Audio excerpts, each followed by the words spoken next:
going on YouTube? Thank you for coming back to another episode of Scattered Brilliancy. My name is Travis, and today we're gonna try to do a Friday roundup. I started doing it, well, I did one, and it's a lot harder than what I thought it was, just because there's so much that goes on in the news. But I figured I have time, but today's actually Thursday that I'm recording this, but you're gonna get it on Friday. So I figured I'd, try to get one done. So I picked out a couple of things that are in the headlines right now, and we're just gonna talk about them. So this is Friday Roundup number 2. So this roundup isn't necessarily gonna be things that have happened this week. It's just gonna kind of be things that have kind of stuck out in my mind in the news recently. And so for right now, Bobbi Kristina Brown, I guess, is still in hospice care. She was moved from the hospital where she was in a medically induced coma. She was moved to a hospice facility in Georgia. I think it was near where she lived. And as of right now, there's been no updates as far as her status and any progress. From what I read a while back, they saw a specialist out of Chicago who pretty much told them that there was no hope for her. For those who don't remember, Bobbi Kristina was found unresponsive in a tub face down about like 5 months ago, and she's been in a coma kind of ever since then. And the specialist told them that there wasn't pretty much any hope that she was going to be able to pull through it. So in a sense, usually when hospice is called in, I believe that's kind of when people are in their last days and you're kind of just waiting for them to pass on. So prayers of course go to the Brown and Houston family. It's such a tragic thing, and it's so eerie that it was so similar to her mother's death. So keeping them in our prayers.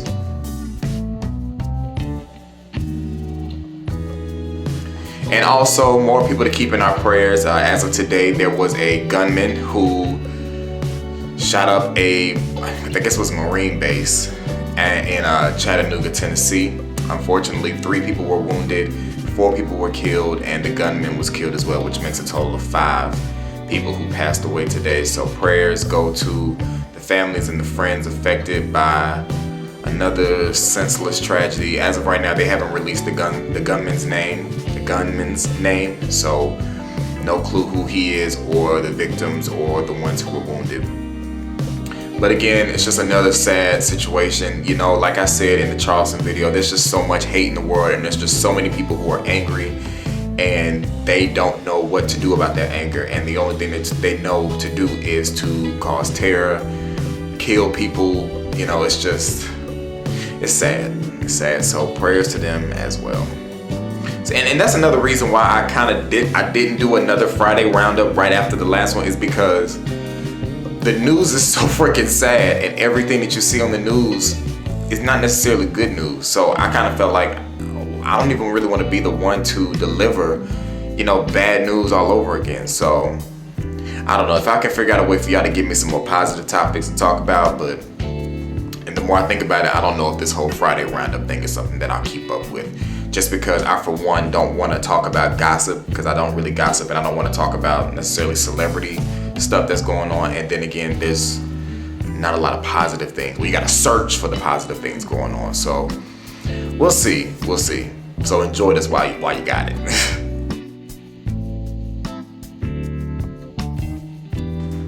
And in today's kind of last sad, odd kind of story, there was a woman by the name of Sandra Bland who was from Illinois, who was moving to Texas to start a new job.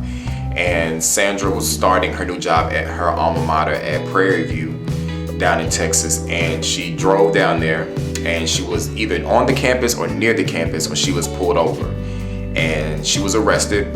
The police were saying that she was very combative, and I don't really know what that has to do with the end of this story, but they were saying that she was combative when she was being arrested. There is a video from a bystander who was there, and I watched the video. And I don't really know the true definition of combative, so I can't really say she was or she wasn't, and I don't feel like looking it up right now. She wasn't physically, based on the video, she didn't seem to be physically, combative, I guess, if that makes sense. But you could hear her cursing, so I don't know, it depends on how you look at the word combative. But she was arrested, and before her family had an opportunity to bail her out of jail, she was found dead at 9 o'clock in the morning, a few days after she was arrested. She was charged with assaulting an officer, which, based on the video, I never saw the assault, but the video was not, from beginning to end, so I don't know. So her family, her friends have been protesting and rallying in Texas because they're very suspicious about what has happened, because they did not believe that she was suicidal. So they just didn't think that it made a lot of sense that she was arrested, spent a couple of days in jail, and then killed herself. The cause of death was it asphyxiation?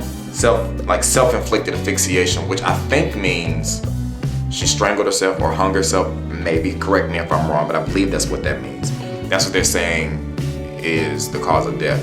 So, I don't know these people. I can't say whether she was suicidal or not, but I can definitely understand in today's society how a family and friends would be very suspicious of, this whole situation. So right now there is a petition because she was a member of Sigma Gamma Rho. I saw a petition on Instagram to, I guess, further investigate into this. So we'll kind of see what happens and kind of keep our ears and eyes open to this story. Again, her name is Sandra Bland. So if you haven't read the full story, head over to, I read about it on blackamericaweb.com, time to join the site, and, read up on it. And, we'll see if we hear anything else about it.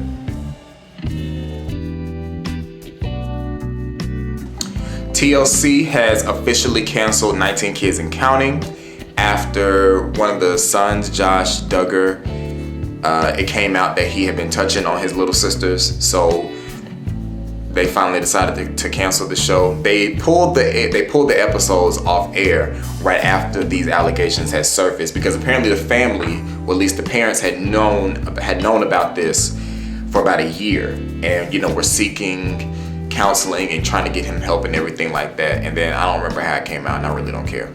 Either way, they pulled the episodes, but they have just now made an official announcement that they will not be returning to filming the Duggar family. However, they will have a special on this particular situation that maybe will air in late August. So for those who love 19 Kids and Counting, you're probably not going to ever see it again because they won't be showing reruns either.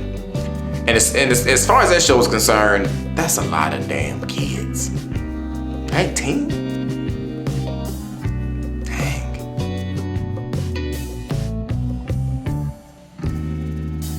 And of course, we have to talk about Bill Cosby, who has been in the news for a while with all these allegations of drugging and raping women, throughout his career.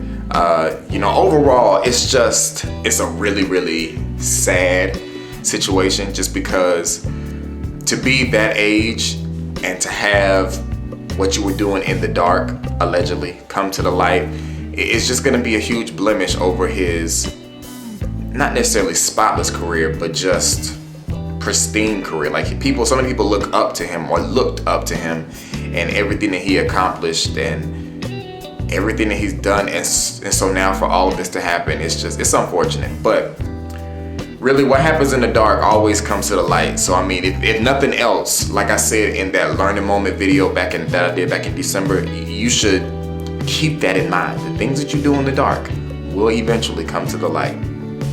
And it's just sad. Over 24 women accused him of drugging them and raping them back in the day. Even one of the guys who was hired, or not necessarily hired, but worked with Cosby and paid off the women, he even presented receipts, showing like, yeah, that's what he did, and these are the receipts that I used to pay when I paid off these women, all that kind of stuff. Janice Dickinson, who's a model, was one of the women to come out. And there have been several other women, but there also have been celebrities who have kind of stood up for him. Jill Scott was a major one, and Whoopi Goldberg.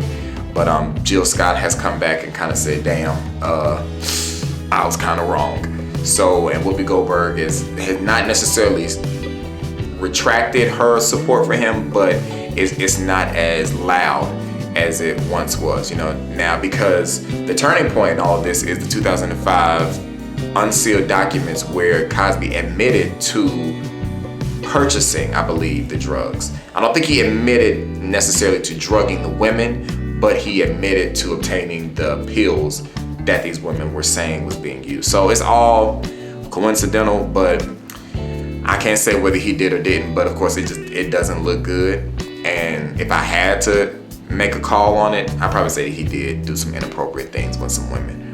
Whether he'll be punished for these, I don't know, because I don't know if the statute of limitations has run out because of the time. But from what I did read in one article, they are pursuing at least one sexual assault charge right now, something like that. That may be a little bit wrong, but right now somebody is trying to press charges on him for at least one count. So I don't know if that means like the last woman is doing it. I don't know. This is why I'm not good at this, y'all.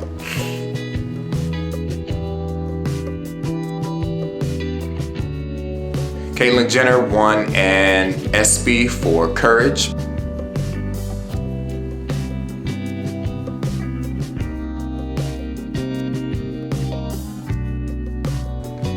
And in kind of a last odd story, Instagram has banned the word curvy.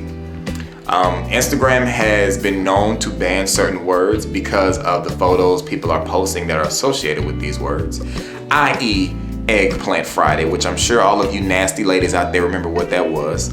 So anytime that people are associating a certain hashtag with certain inappropriate photos, Instagram is very quick to pull those photos down. And so now the hashtag curvy has been banned on Instagram. So I wrote down a couple of other words that I don't know if you knew were banned as hashtags. So let me tell you what they are. Darn it.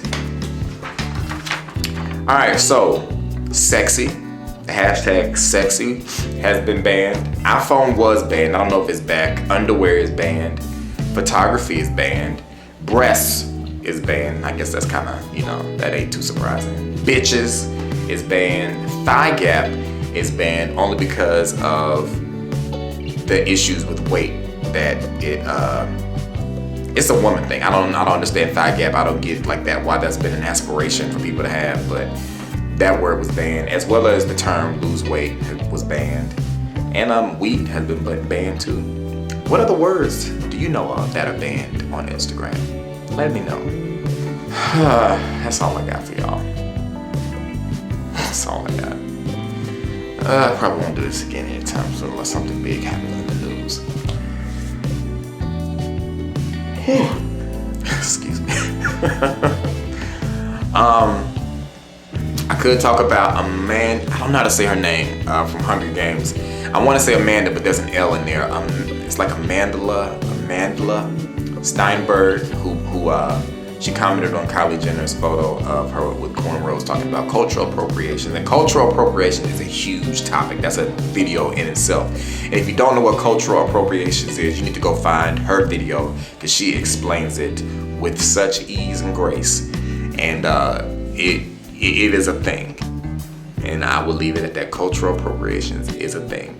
There are many people out here who are inspired by certain cultures, but they just want those type of, what's the word? They don't want to get involved in the deep issues within that particular culture. They just want the fashion, the lifestyle, that kind of stuff, but they don't really want the lifestyle, if that makes any sense. Paul Mooney said, everybody want to be in it, but nobody wants to be in it. Or is it everybody want to be black, but don't nobody want to be black? I think it's the N-word though. Either way, I'm tired. We have a field trip tomorrow with my students to the bowling alley, so I gotta get ready for that. For those who are in and around the Charlotte, North Carolina area, I'll be performing on August 1st at the Stage Door Theater at the Blumenthal Performing Arts Center. I'll be in 2 shows. It's a showcase entitled 6. And I'll be in the 2:30 show and the 7:30 show. And then those who are in and around the Branson, Missouri area, I'll be performing that next weekend, August 8th in Branson, Missouri at Runway Loud's big show on Saturday evening. I have no clue how much tickets are. But if you are in and around either of those 2 cities, you can come out, check me out. First weekend in August, I'll be acting, and the second week in August, I'll be dancing. I just did a performance last weekend, so been trying to keep busy. I meant to tell y'all about the performances so those who are in and around North Carolina could come see if you wanted to, but yeah. And then the last weekend, or the next last weekend in August, I'll be performing at the where is it? Oh my gosh. What's the name? The Duke Energy Theater. Is it the Duke Energy Theater? I think it's the Duke Energy Theater. I think the next, August 25th, whatever weekend that is. Oh, my phone's over there. The next to last, the weekend before last in August, I'll be performing at the Duke Energy Theater in another stage production entitled Blood Ties, presented by the Legacy Theater Production Company. That weekend we're doing 3 shows. We have a show on Friday and then we have 2 shows on Saturday. So, you know, you can check me out in that too. So, I'm tired. I'm gonna try to edit this video, get it ready for y'all. Y'all have a great weekend, be safe. If you have any ideas on how we can change up this Friday roundup or something like that, let me know. Otherwise, we may be retiring this before it even got off the ground. Thank you to all those who've been watching my videos. Y'all have a blessed and safe weekend. I love y'all. Rate, comment, and subscribe, and I'll be talking to y'all later.